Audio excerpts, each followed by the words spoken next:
President Donald Trump asked the Director of National Intelligence and the Director of the National Security Agency to push back against the FBI's Russia probe by publicly denying any collusion between the Trump campaign and Russian officials during the 2016 election, The Washington Post reported on Monday. According to two current and former intelligence officials, Trump asked DNI Dan Coats, an NSA Director Administration Michael Rogers, separately to publicly deny collusion after former FBI Director James Comey revealed the existence of the FBI's Russia inquiry during a March 20 testimony before the House Intelligence Committee.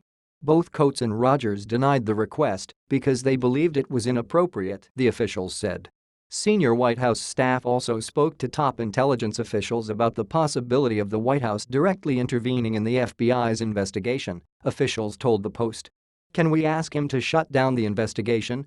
Are you able to assist in this matter?" a White House staffer asked, according to one intelligence official.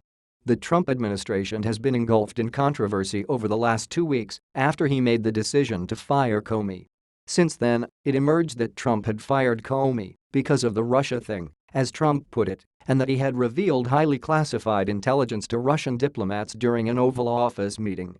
It was also reported that Trump asked Comey to drop the FBI's investigation into former National Security Advisor Michael Flynn during a February meeting, according to a memo that Comey wrote shortly after the meeting. The meeting, according to Comey's memo, took place 1 day after Flynn was forced to resign. Last Wednesday, Deputy Attorney General Rod Rosenstein appointed former FBI Director Robert Mueller to oversee the FBI's Trump-Russia investigation. On Friday, The Washington Post reported that the FBI's probe reaches a senior White House advisor who is close to the president, according to people familiar with the matter. Last week, The New York Times reported that the Trump transition team was aware that Flynn was under investigation before Trump took office. Flynn didn't resign until over a month later, and 18 days after former acting Attorney General Sally Yates warned the White House that Flynn could be vulnerable to Russian blackmail. On Monday, the Associated Press reported that Flynn will invoke his Fifth Amendment rights and decline a subpoena issued by the Senate Intelligence Committee for documents related to his interactions with Russian officials from June 2015 to January 2017.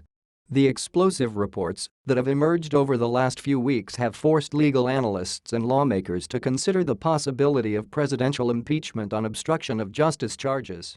"The entire landscape of Trump's behavior is what would prompt an obstruction of justice charge," said Jens David Olin, an associate dean at Cornell Law School and an expert on criminal law. That includes telling Comey to back off on the Flynn investigation, firing him when he wouldn't, and then admitting on national television that he dismissed Comey because of the Russia investigation.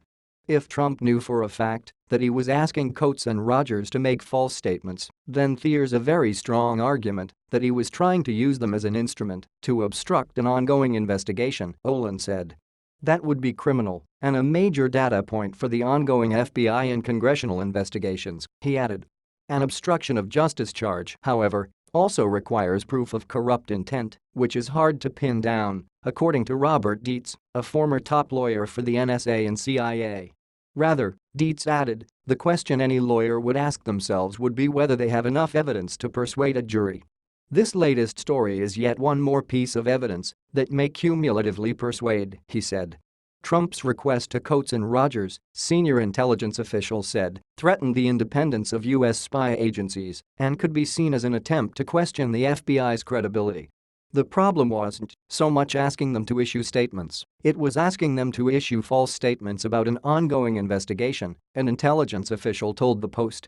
Things keep getting worse for the White House, though one bright spot for them is that reports indicate that Trump is close to selecting a personal attorney, Olin said.